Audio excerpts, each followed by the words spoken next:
സീത കല്യാണം സീരിയലിൽ ഇപ്പോൾ രാജേശ്വരിക്കെതിരെയുള്ള സീതയുടെ കളികളാണ് ഹൈലൈറ്റ്. രാജേശ്വരിക്കെതിരെയുള്ള തെളിവുകൾ ലഭിച്ചതോടെ രാജേശ്വരിയെ വരച്ച വരയിൽ നിർത്താനുള്ള സീതയുടെ പണികൾ ഏകദേശം ലക്ഷ്യം കണ്ടുവരികയാണ്. കല്യാണിനെയും അച്ഛനെയും സത്യങ്ങൾ ബോധ്യപ്പെടുത്താനും യഥാർത്ഥ പ്രതി രാജേശ്വരിയെ കൊടുക്കാനുമുള്ള ശ്രമത്തിലാണ് സീത. എന്നാൽ സീതയുടെ കയ്യിലെ തെളിവുകൾ തട്ടിയെടുക്കാനും സീതയെ വകവരുത്താനുമാണ് രാജേശ്വരിയുടെ ശ്രമം.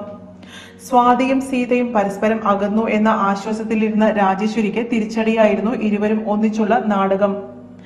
ഇരുവരും പരസ്പരം വഴക്കാണെന്ന് മറ്റുള്ളവരെ ബോധ്യപ്പെടുത്തി ആരും കാണാതെ ചേച്ചിയുടെയും അനുജത്തിയുടെയും സ്നേഹപ്രകടനം കാണുന്നതോടെ രാജേശ്വരിക്ക് എല്ലാം ബോധ്യമായി കഴിഞ്ഞു.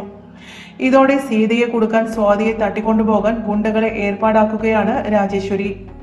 സ്വാതിയെ തട്ടിക്കൊണ്ടുപോയ ശേഷം സീതയുടെ കയ്യിലുള്ള തെളിവുകൾ സ്വന്തമാക്കാനാണ് രാജേശ്വരിയുടെ ശ്രമം.